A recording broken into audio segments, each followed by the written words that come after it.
Hello, my dear students. Welcome back to BNC Academy. This is your trainer, Chinmay Dashradi. So మనం WhatsApp group లో ఇచ్చుకున్నటువంటి questions కి explanation video ఇది కూడా.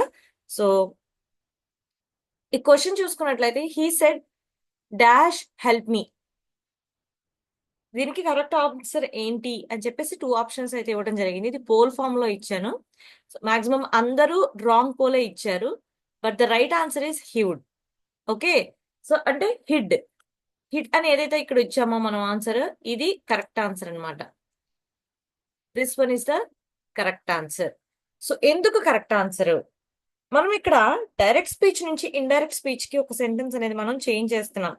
He said dash help me కదా, అది మనం indirect speech కి వచ్చేసరికి కాంటెక్స్ట్ ని బేస్ చేసుకుని he said he would help me అనేది వస్తుంది.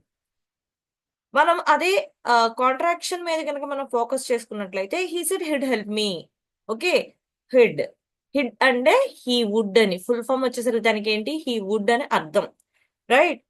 సో ఇది గ్రామటికల్ గా హీ వుడ్ అనేది కరెక్ట్ ఆన్సర్ అన్నమాట, రైట్?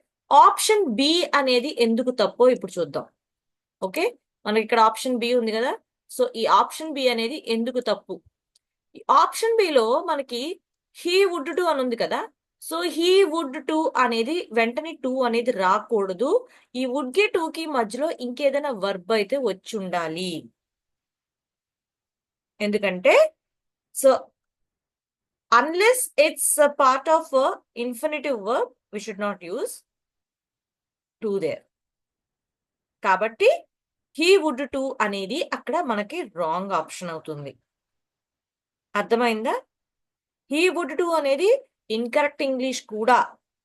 సో ఎప్పుడు కూడా వుడ్ టు అనేది చెప్పొద్దు, వాటి రెండింటి మధ్యలో వర్బ్ అనేది రాకుండా, రైట్? సో అర్థమైంది అనుకుంటున్నాను. If you are having any doubt, just let me know in the comment section. Thank you.